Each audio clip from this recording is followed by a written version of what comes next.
I want you to do something a little radical right now, like wherever you are listening to this. Yeah, just take a second. Exactly. I want you to literally unclench your jaw. Just let it go.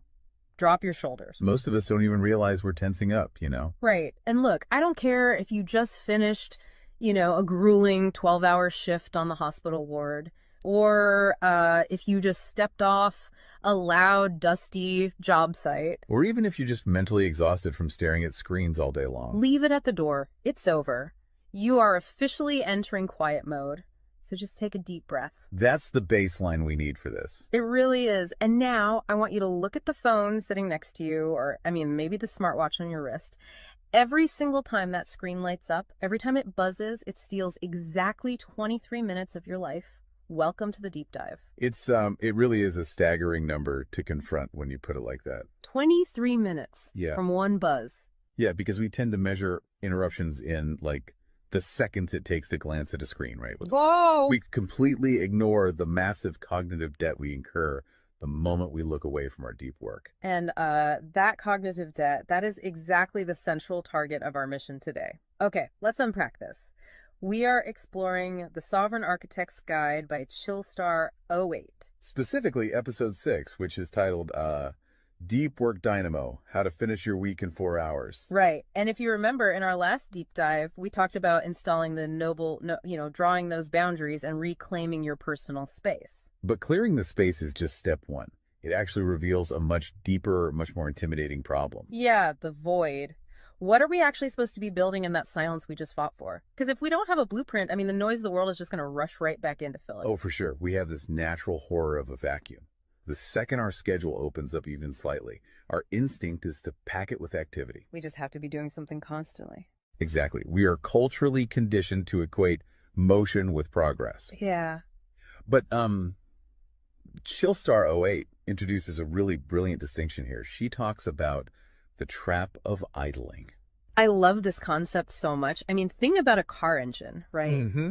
The engine is running, the pistons are firing, it's burning through all this expensive fuel, making a ton of noise and vibration. But the car is in park. Yes, it isn't going anywhere, and that is what most of our daily quote-unquote busyness looks like. We feel incredibly productive because we are in constant motion. Right. You check a text message while you're sitting at a stoplight. Or you answer a quick email while walking from your car to the front door. You stare at a spreadsheet on your laptop while, your family dinner is sitting right in front of you, literally getting cold. And that right there is the illusion of productivity. You end your day feeling physically and mentally depleted because you were constantly doing something. So you didn't actually do anything that matters. Exactly. If you step back and evaluate your legacy, the deep, meaningful work, the art, the business strategy, the relationships. Right, the relationships that actually move your life forward. None of it progressed. You spent 8 hours idling. You were everywhere, which means you were truly nowhere. Man, that hits hard. And this brings us back to that terrifying 23-minute statistic from the research she cites. I don't want to just gloss over this. No, we definitely shouldn't. Because understanding the mechanism behind it is crucial. Why does a 5-second distraction cost us almost half an hour? It basically comes down to how our prefrontal cortex manages working memory. Your brain is not a computer processor that can just run multiple applications in parallel. Right. We can't actually multitask. Exactly. When you are doing deep work, say writing a complex proposal, your brain loads this massive fragile web of context into your working memory. Like holding all the pieces of a puzzle in your hands at once. Yes. You are holding multiple variables, ideas, tones all at once. So when your phone buzzes and you glance at a text from your partner asking about groceries, your brain is forced to execute a context switch. So it has to dump all the proposal data just to load the grocery data. It literally flushes the working memory buffer, yeah. It has to process the new rules and the emotions associated with that text message. Wow. And then when you turn back to the proposal, you cannot just pick up where you left off. Your brain has to laboriously rebuild that entire web of context from scratch. Oh, I hate that feeling. Were you just staring at the screen like, what was I even saying? Right. It has to retrieve the thread of your argument. Remember the tone you were using, recall the variables. That rebuilding process takes an average of 23 minutes of cognitive effort, And it burns a ton of energy doing that, right? massive amounts of glucose. That explains so much. I mean, that is why people hit 5 p.m. and feel physically exhausted, almost sick to their stomachs. Even if they've just been sitting in a really nice ergonomic chair all day. Exactly. They haven't been doing deep work. They've been doing cognitive gymnastics, just constantly flushing and reloading their working memory. They are burning fuel just to stay in park. So, okay, let me bring in what I like to call the transformer concept here. Because our focus is like an electrical grid. If you have, 50 browser tabs open, you are leaking energy as raw, unusable heat rather than concentrated light. That's a great way to look at it. So if we are all acting like our focus is this cheap renewable resource, how do we stop being what Chillstar '08 calls a subject to the pings of the world? I mean, how do we actually become the architect of our attention? Well, what's fascinating here is how she frames the philosophical shift we need. She says utility does not equal value. Oh, say that again. Utility does not equal value. Right. In the modern workforce, we have been completely conditioned to believe that being constantly available makes us valuable. Like if you answer a Slack message in 3 seconds, you're the hero. Exactly. You are praised as a good worker. Or if you jump on a Zoom call with like 5 minutes notice, you're a team player. But that is just utility. I mean, being highly available makes you a commodity. You're like a human router just passing information back and forth. And routers are easily replaced. True sovereignty, true value comes from being impactful. You simply cannot make a deep, lasting impact if your attention is constantly fractured by the agendas of other people. Yeah, when you operate like that human router, you are spending your finite, precious Mondays executing someone else's script. You're a subject to the pings of the world. Okay, so we know the biology of why this destroys our focus, and we understand the philosophical trap of, trying to be too available. But how do we actually fix the mechanics of our workday? We have to build the deep work dynamo. Right. So think of your attention like water pressure. If you poke 50 tiny holes in a garden hose, open browser tabs, email notifications, group chats. The water just trickles at the end. Exactly. You cannot wash a car with a trickle. You're just making the driveway wet. That's true. So the Dynamo Audit she lays out, it's about putting a high pressure nozzle on that hose. It narrows the opening to create a stream powerful enough to actually blast through the dirt. And the first step in that audit is auditing the physical environment itself. She calls it analyzing your signal-to-noise ratio. Okay, so visualize your workspace right now. She asks you to determine if it is a sanctuary or a transit hub. Let's be honest. Most of us are operating in transit hubs. A transit hub is a place of constant arrival and departure. People walking by, announcements over the loudspeaker, just a blur of motion. Yeah, and you can't build a legacy in a train station. But we need to push past the basic phones are distracting advice, right? Because our listeners already know that. Oh, absolutely. Chillstar '08's rule is much more brutal than that.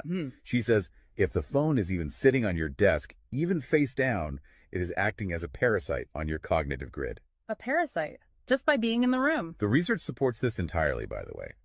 The mere presence of a smartphone in your visual field, even if it is completely powered off, measurably reduces your cognitive capacity. Because your brain is having to actively expend energy to ignore it, right? Exactly. It is running a background process that just keeps saying, don't check the phone, don't check the phone. That is energy being actively stolen from your primary task. So sovereignty literally begins the moment you physically remove the device from the room, put it in a drawer down the hall. Close the door. Make the physical environment quiet. But okay, let's say you've done that. That doesn't stop your own brain from creating internal noise, right? Like trying to juggle 5 projects at once. How do we fix the internal wiring? That brings us to the second pillar of the audit, which is the batch wiring rule. This directly addresses the danger of switching fatigue, which we touched on with that 23-minute penalty. Right, the cognitive glucose burn. Yeah. When we attempt to multitask, like writing a creative brief, then pausing to check inventory levels, then answering 3 customer service emails. And then trying to go back to the brief. Right. We are grinding our mental gears to dust. We are switching between entirely different cognitive states. Because creative writing uses a completely different part of the brain than calculating inventory, obviously. They require entirely different operating frequencies. So the batch wiring rule dictates that you must group similar tasks together based on their cognitive load. Okay. And you do not switch the current until that specific type of work is completely done. You do all your deep analytical thinking in one high voltage And burst. then you save all your reactive administrative stuff for a separate lower voltage block later in the day. Precisely.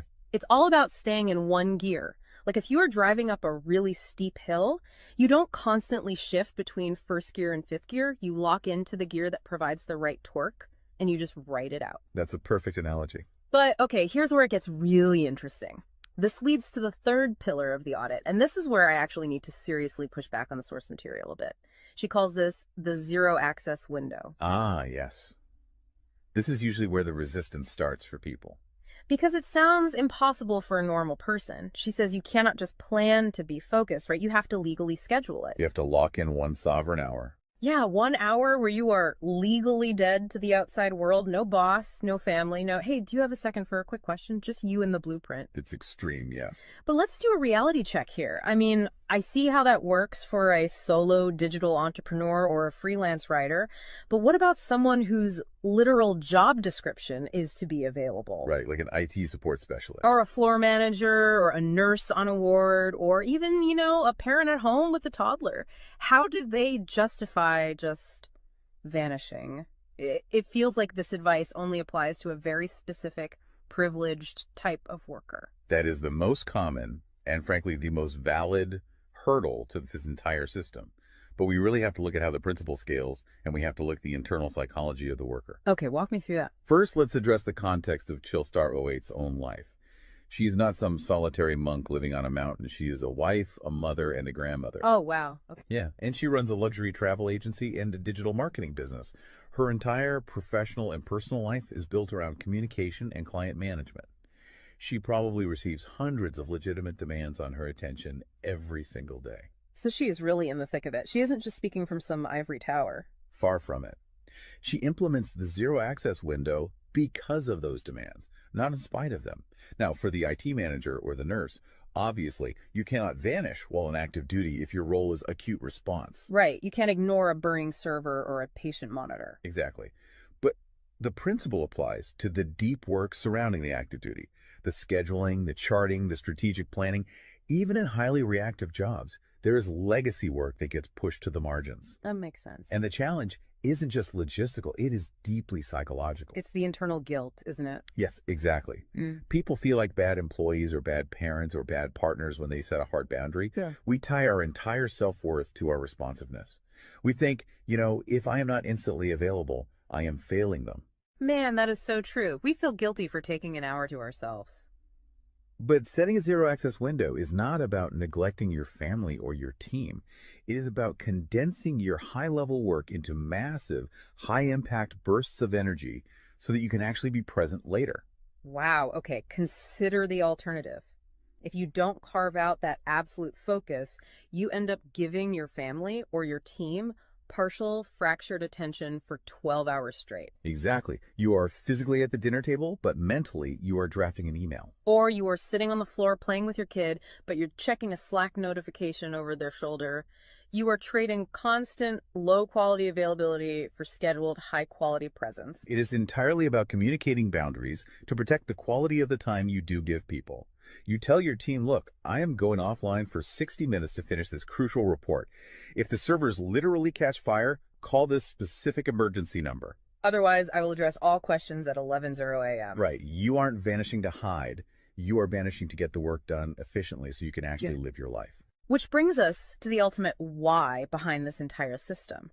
Because once you fight through that guilt, once you build this 4-hour fortress, you have to know what it is all for. It's not just about becoming a hyper-efficient robot. No, because if you use these tools just to do more of your boss's busy work or to take on 3 more stressful projects, you have entirely missed the point.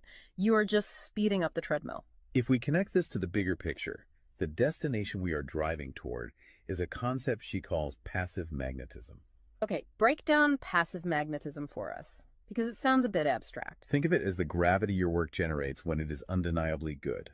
Most people operate with active desperation. They are loudly networking, constantly posting, aggressively chasing clients or promotions. Just relying on sheer volume to get noticed. Right. Passive magnetism is the exact opposite. It is the ability to attract results, clients, wealth, legacy, or respect through the undeniable quality of your deep work. Because you actually took the time to build something substantial rather than just talking about building it. Yes. When you engage the deep work dynamo, you produce work so concentrated and so valuable that it acts as a magnet. You don't have to chase the market comes to you. And the ultimate prize of achieving that passive magnetism isn't just more work. The prize is time. Time is the ultimate currency. The dream of the sovereign architect is to finish an entire week's worth of business output in just 4 hours.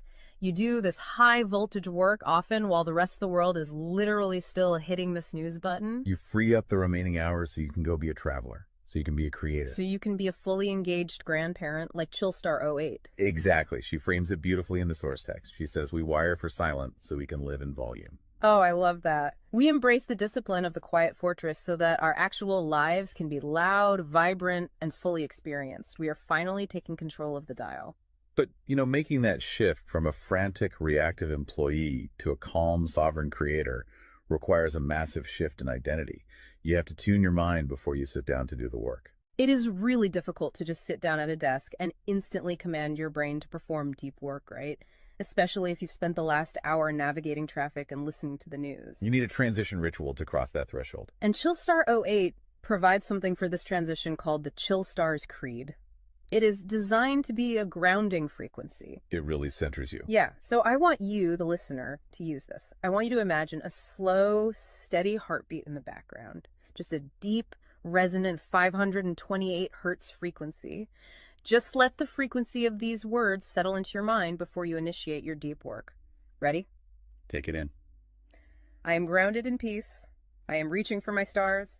My light is my own. I am a star and I will shine bright. I will reach for the sky. I release what was. I embrace what is becoming. Using a creed like that is just such a powerful behavioral trigger. It really shifts your state. When you speak those words, even just internally, you are consciously reminding yourself that your light, your focus, your energy is your own. It does not belong to your inbox. This does not belong to the algorithm. Right. You are releasing the frantic energy of the morning and embracing the sovereign focus of the architect. So we always want to translate this high-level theory into ground-level reality for you. We don't want you to just listen to this and go right back to idling. Definitely not. Here's your 1% install. This is your micro-win to take action on this deep dive immediately.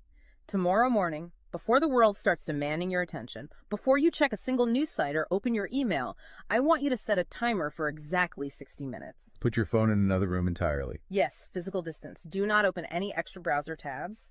Pick one legacy task, just one, and flip the switch on your very first sovereign hour. And be prepared for it to feel incredibly uncomfortable at first. Your brain will crave the dopamine hit of a notification. Oh, you will feel an almost physical itch to check your messages. But if you can sit in that silence, if you can endure that initial friction, you will watch the dynamo start to spin. You will enter that flow state, and the old blueprints of hustling and grinding will be completely burned away. And look, if you want the actual templates to automate this piece, the specific tools and step-by-step guides to build the system out completely and protect your location-independent freedom, you can join the Sovereign Fortress on the Chillstar 08 school community. All the blueprints are there waiting for you. They really are. As we wrap up this deep dive, I want to leave you with one final thought to explore on your own. We have spent this entire session talking about the mechanics of work. We've talked about condensing your week's output into just 4 hours of pure, undistracted focus. But if you actually achieve that, you're going to be faced with a beautiful, kind of terrifying question. What's that? Who are you going to become in the remaining 164 hours of your week? What if your true legacy has absolutely nothing to do with what you produce while you are busy, but entirely to do with who you are when you are finally completely silent? Wow. Unclench that jaw. Drop those shoulders. Step into the quiet. Go be great and flip the switch. We'll see you on the next deep dive.